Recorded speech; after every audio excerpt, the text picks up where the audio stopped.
반갑습니다. 안철수입니다. 대한민국과 세계의 오늘을 진단하고 더 나은 내일을 위해서 대한민국이 나아갈 방향을 제시합니다. 세상을 바꾸는 미래클래스 세바클 6번째 시간입니다. 오늘은 교육에 대해서 말씀을 나누고자 합니다. 오늘의 대한민국을 만드는 힘은 교육의 힘이었다. 그렇게 말씀드려도 정말 과언이 아닙니다. 유럽에서 처음에 어떤 시민혁명이 일어나고 그 다음 또 산업혁명이 일어나고 그 다음에 이제 교육이 제대로 의무교육이 자리 잡게 됐습니다. 미국이 아마 1850년 정도의 의무교육이 자리 잡게 되면서 이제 널리 보편화가 됐는데 대한민국은 먼저 교육부터 시작하고 그렇게 해서 산업화, 민주화를 거친 선진국들과는 반대의 과정을 밟으면서 거의 4분의 1 정도 되는 시간 만에 이렇게 나라가 바뀐 겁니다. 문제는 지금입니다. 4차 산업혁명 시대, 교육의 중요성은 더 커졌습니다. 이제는 젊은 사람뿐만 아니라 전 국민이 평생 교육을 받아야 하지만 이것을 해결해야 되는 그런 시대가 됐습니다. 그런데 문제는 교육 제도를 바꾸기 위해서는 시간이 대단히 많이 걸린다는 점입니다. 대표적인 나라로 핀란드가 1970년대 교육개혁을 시작했습니다. 그 효과가 나타난 것이 1990년대입니다. 20년이 걸렸습니다. 우리가 지금 시작해도 아마도 2040년이 되어야 이 효과가 나타날 겁니다. 그때는 이미 4차 산업혁명은 아주 많이 진행된 다음 아니겠습니까? 이러한 문제를 어떻게 풀 것인가? 그것이 오늘의 주제입니다. 오늘 전 교육부 차관님이셨던 김영식 차관님을 모셨습니다. 김영식 차관님께서 이제 그 최근에 쓰신 책 4차 산업혁명 시대 교육의 미래에 대해서 여러 가지 해안이 있는 말씀들을 해주셨습니다. 오늘 그 말씀 듣고 또 궁금한 점들 우리 패널들과 함께 나눠보도록 하겠습니다. 자, 대한민국의 교육을 이야기합니다. 세바클 6번째 시간 시작합니다.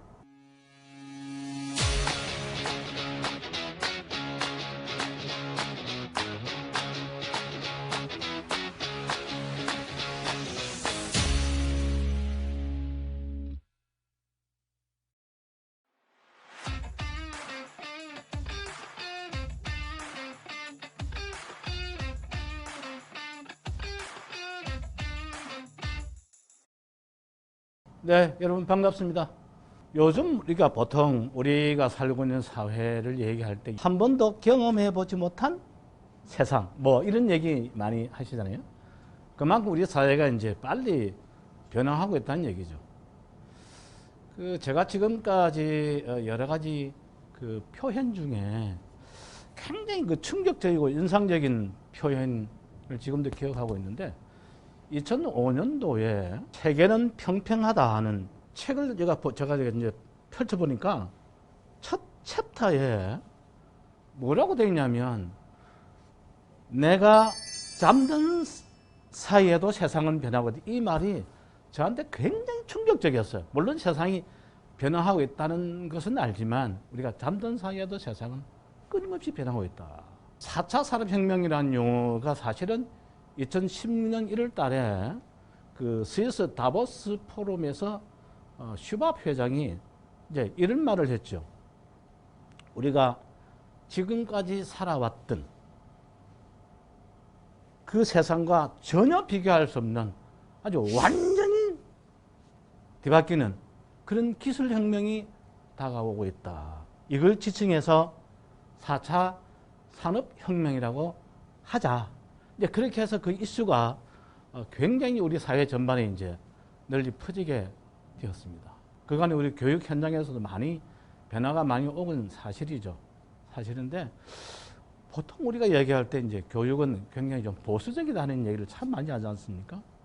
그 엘빈 토플러가 얼마나 답답하면 부의 미래라는 책에서 이게 기업이 이렇게 변화하는 것은 자동차로 비교하면 시속 100마일로 달려가는데 교육은 시속 10마일로 달려간다. 그러니까 이게 기업이 변화하는 건 10분의 1밖에 변화하는 속도가 늦다는 거죠.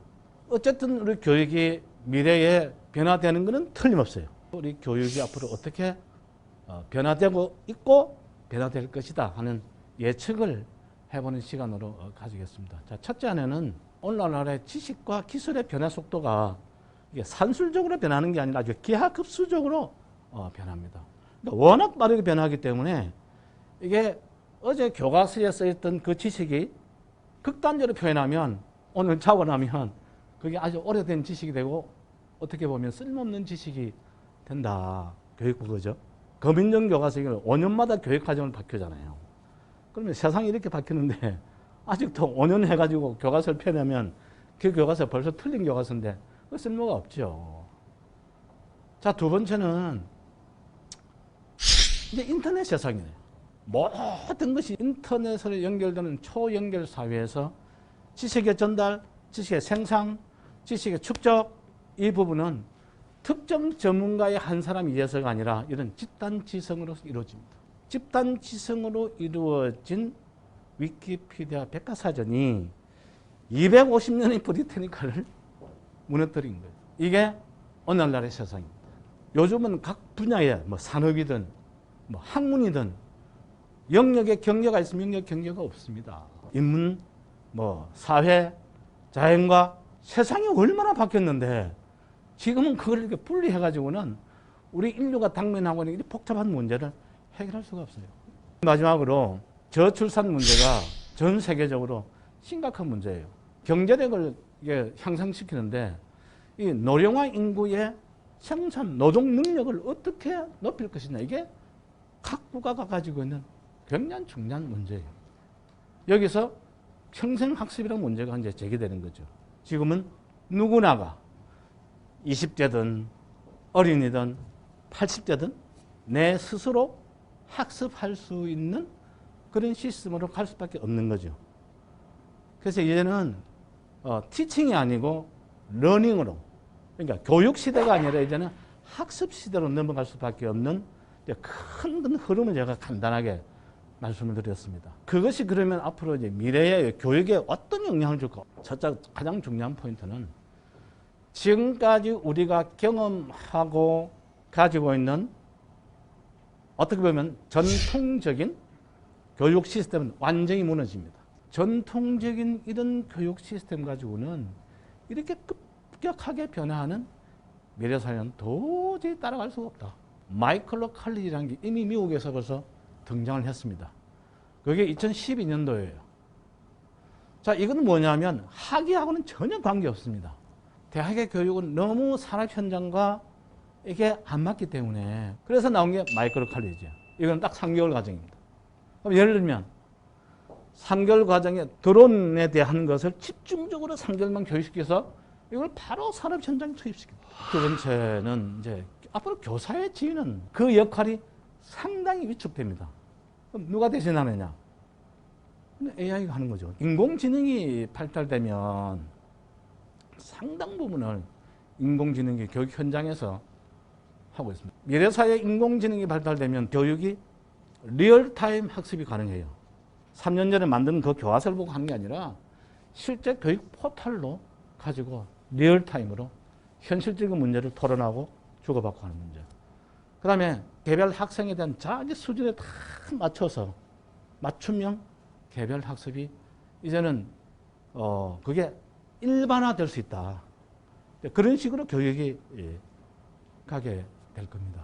그 다음에 도대체 미래는 어떤 인재가 필요할까? 하나는 창의성과 융합 능력. 자, 두 번째는 협업, 협조, 조정, Cooperation and Coordination. 그 다음에 또 중요한 것은 사회가 분화되면 분화돼서 사회 갈등이 많이 생겨요.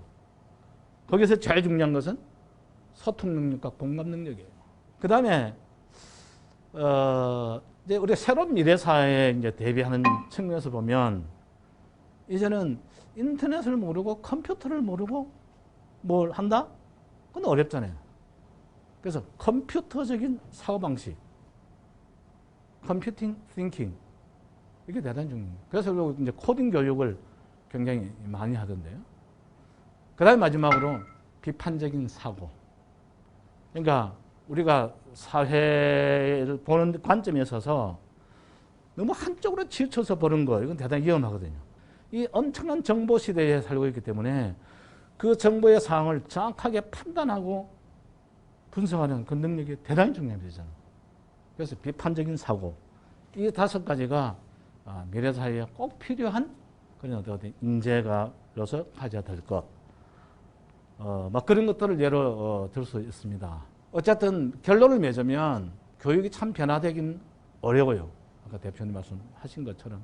그러나 이제는 교육이 바뀌지 않으면 정말로 그 국가의 경쟁력 확보하기가 대단히 어렵습니다. 뭐 산업의 경쟁력 중요하죠. 경제 경쟁력 중요하죠. 결국은 가다 보면 끝은 결국 사람에 귀결됩니다. 그래서 이 인재 경쟁력을 높이는 게 대단히 중요하다. 그 속에 교육이 있다. 그것으로 제 강의를 끝내겠습니다.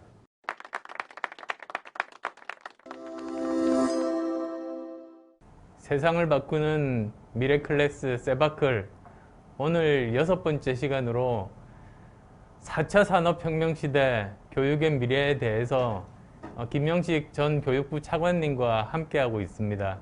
여러분 오늘 강연 어떠셨어요? 좋았습니다. 감사합니다. 지금부터 자유로운 질의응답 시간 가져보도록 하겠습니다. 코로나19 사태로 지금 벌써 교육 현장에서 비대면 수업을 한 지가 벌써 3학기가 지나고 있지 않습니까?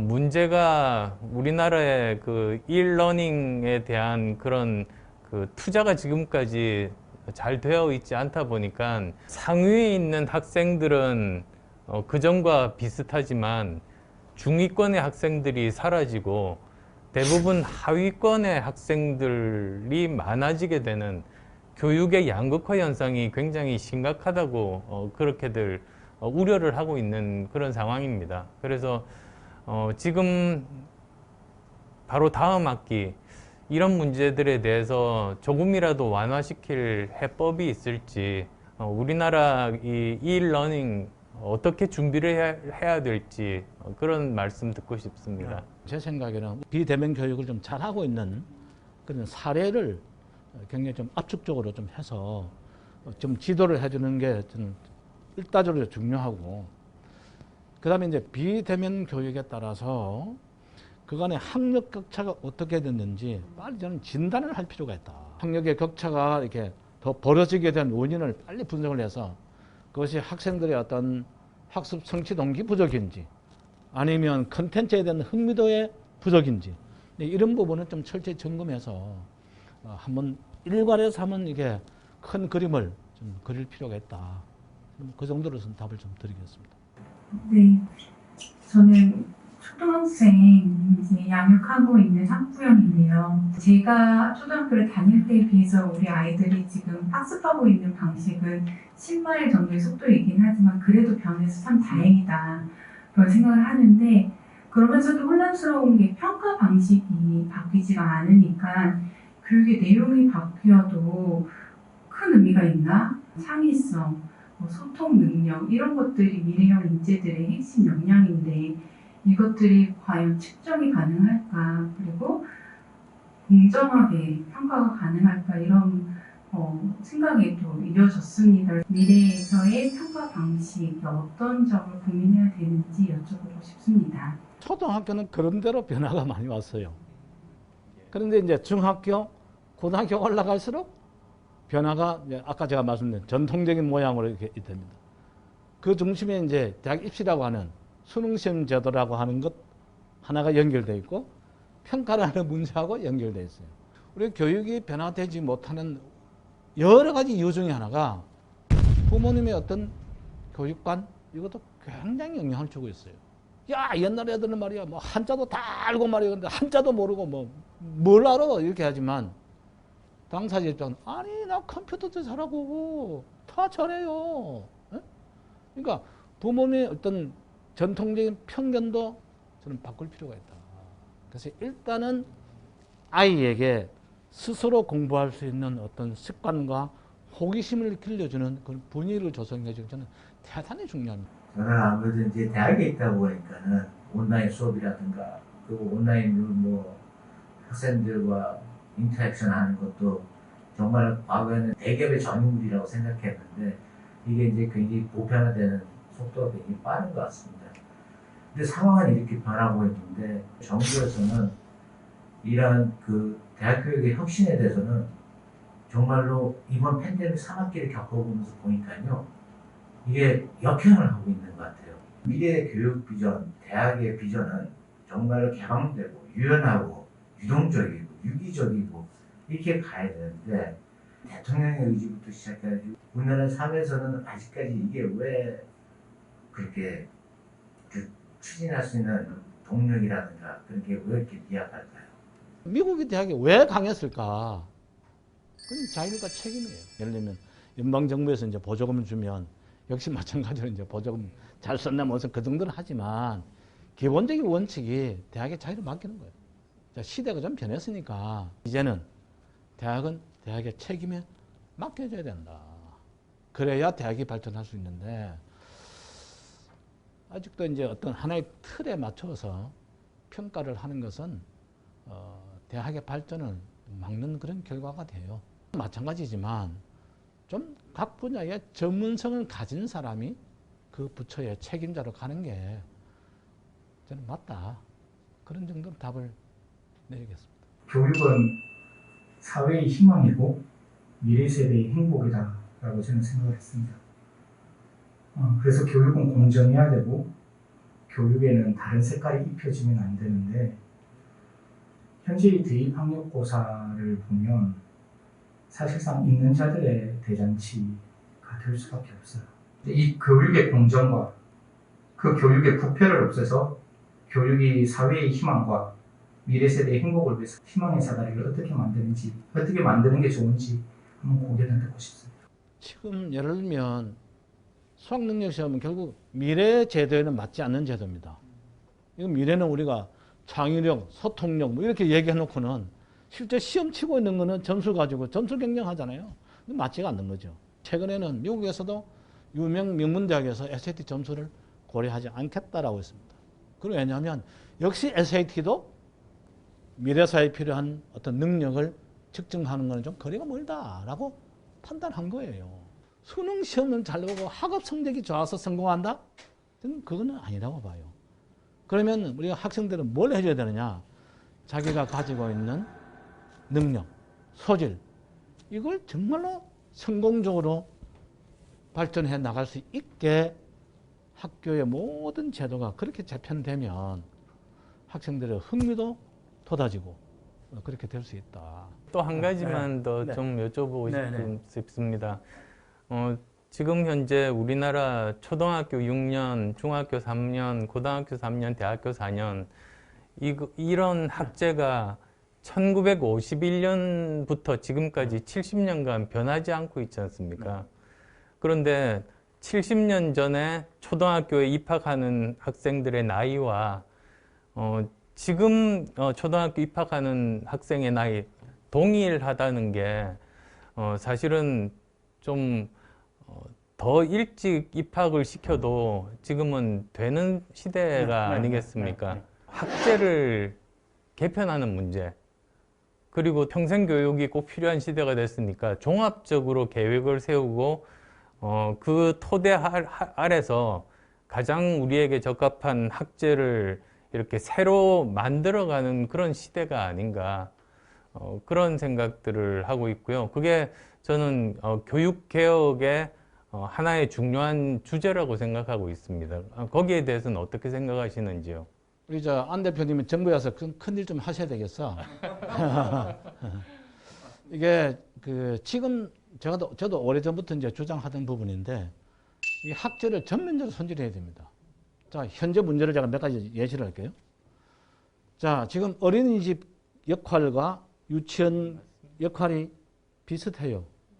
보육과 교육이 혼재되어 있습니다. 그 다음에 유치원 교육과 초등학교 저학년이 이게 혼재가 되어 있어요. 또 하나는 저출산 사회에서는 그 초등학교와 중학교가 같이 있어야 돼요. 이게. 그러면 전부 나누다 보면 학교가 각각 텅 빈단 말이에요. 이런 효율성의 문제도 있고 교육과정은 전혀 연결성이 없어요. 이 학교야말로 교육의 틀을 완전히 뜯어 고치는 굉장히 중요한 문제라서 얽혀있는 문제도 많고 그래서 이건 정말로 국가의 책임자가 전폭적인 지원을 해주지 않으면 예를 들면 뭐 교육부 장관님이 한 뭐 1년 하다 가시고 이래가지고 이 문제가 해결이 안 됩니다. 우리가 흔히 말하는 입직 연령, 그러니까 직업을 얻는 연령이 거의 30세예요. 근데 외국은 훨씬 낮아요.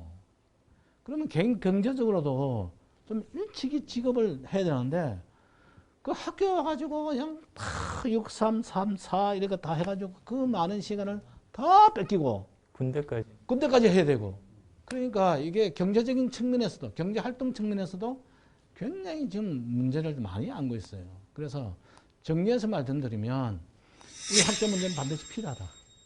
그냥 전폭적으로 국가의 책임자가 지원이 없으면 감히 손대기 어렵다 하는 문. 또 하나 문제는 학제에 있어서 외국하고 학제가 안 맞아요. 일본은 이제 4월이고 우리는 3월인데 미국은 9월이잖아요. 학제의 어떤 국제화 이런 부분도 이제 손질을 해야 될 때가 왔다. 그래서 지금 지적하신 부분은 저는 대체적으로 공감합니다. 세상을 바꾸는 미래클래스 세바클 오늘 6번째 시간으로 김영식 전 교육부 차관님과 함께하고 있습니다. 차관님 오늘 강연 어떠셨습니까? 저는 우선 우리 대표님께서 교육에 대해서 상당 부분 많이 이렇게 아시고 계셨다는 건 몰랐고요. 참석해 주신 분들에 제가 더 감사를 드려야 될 그래서 오늘 참 유익하고 또 대화를 나누는 내용들이 상당히 좋았습니다. 네, 오늘 강연 그리고 또 질문에 대해서 성실하게 답변해 주신 우리 김영식 차관님께 박수 부탁드립니다. 감사합니다.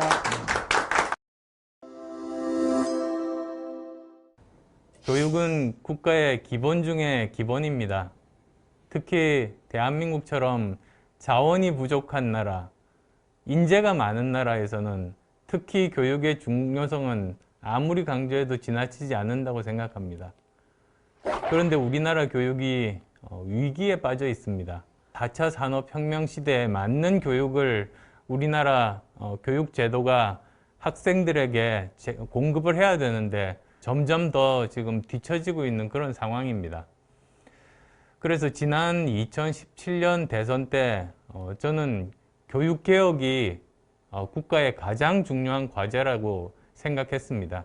그래서 그때 제가 제안했던 것이 교육개혁에 대해서 사회적인 대타협이 필요하다는 말씀을 드렸습니다. 그를 위해서는 정치권, 그리고 또 교육부 관료분들, 그리고 또 학부모들, 학생들, 전문가들, 모든 사람들이 함께 모여서 앞으로 10년 계획을 합의를 하는 겁니다.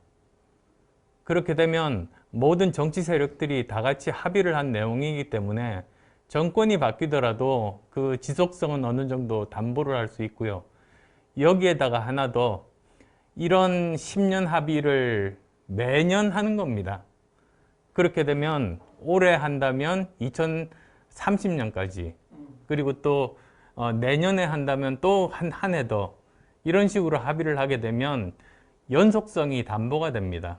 이런 방법으로 사회적인 대타협을 한다면 우리나라 교육도 정말 제대로 그리고 일관성 있게 아주 장기간에 걸쳐서 혁신적인 교육개혁을 이룰 수 있지 않을까, 그런 생각을 했습니다. 저는 이번 대선에서 이러한 중요한 교육 문제에 대해서 이것이 논의의 초점으로 부각이 되고 많은 사람들이 함께 고민해서 이러한 방향으로 움직여 나가야지만이 대한민국 국가의 미래가 있다는 그런 믿음을 가지고 있습니다. 이번 대선에서 교육 문제가 꼭 중요한 화두로 떠오를 수 있도록 저도 노력할 생각입니다. 대한민국은 미래를 준비하고 있습니까? 세상을 바꾸는 미래 클래스 세바클 안철수였습니다. 고맙습니다.